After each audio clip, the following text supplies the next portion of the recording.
Mapapaibig ang bibi mo at ang bibi ko. I love you! Love you, pare. Bibo! Bibo!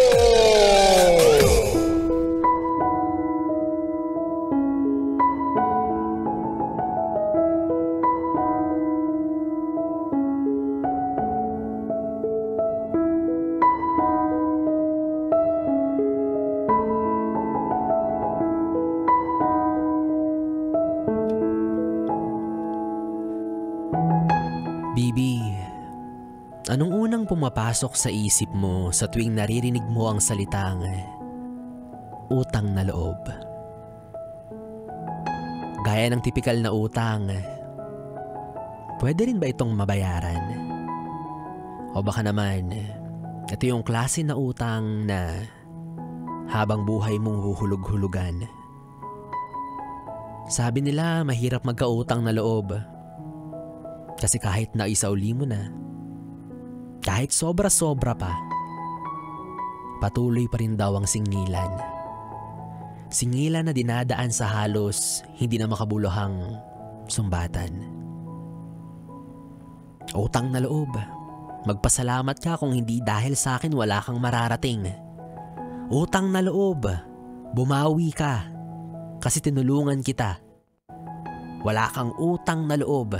Matapos ang lahat, wala kang utang na loob. Kung wala ko, hindi ka aangat.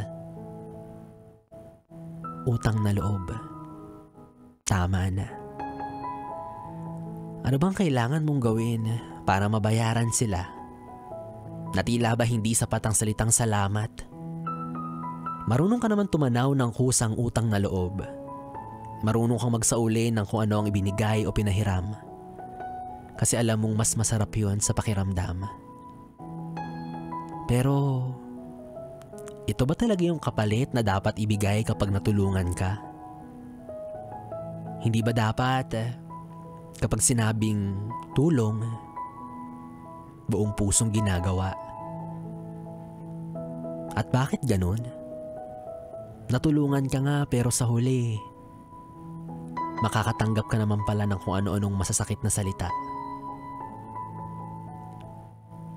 Kaya sa susunod, alam mo na, sa tuwing mauuhaw ka, piliin mo rin kung sino ang hihingian mo ng tubig. Kasi baka pati yung simpleng bagay na yan, ipagkalat pa nila sa buong daigdig.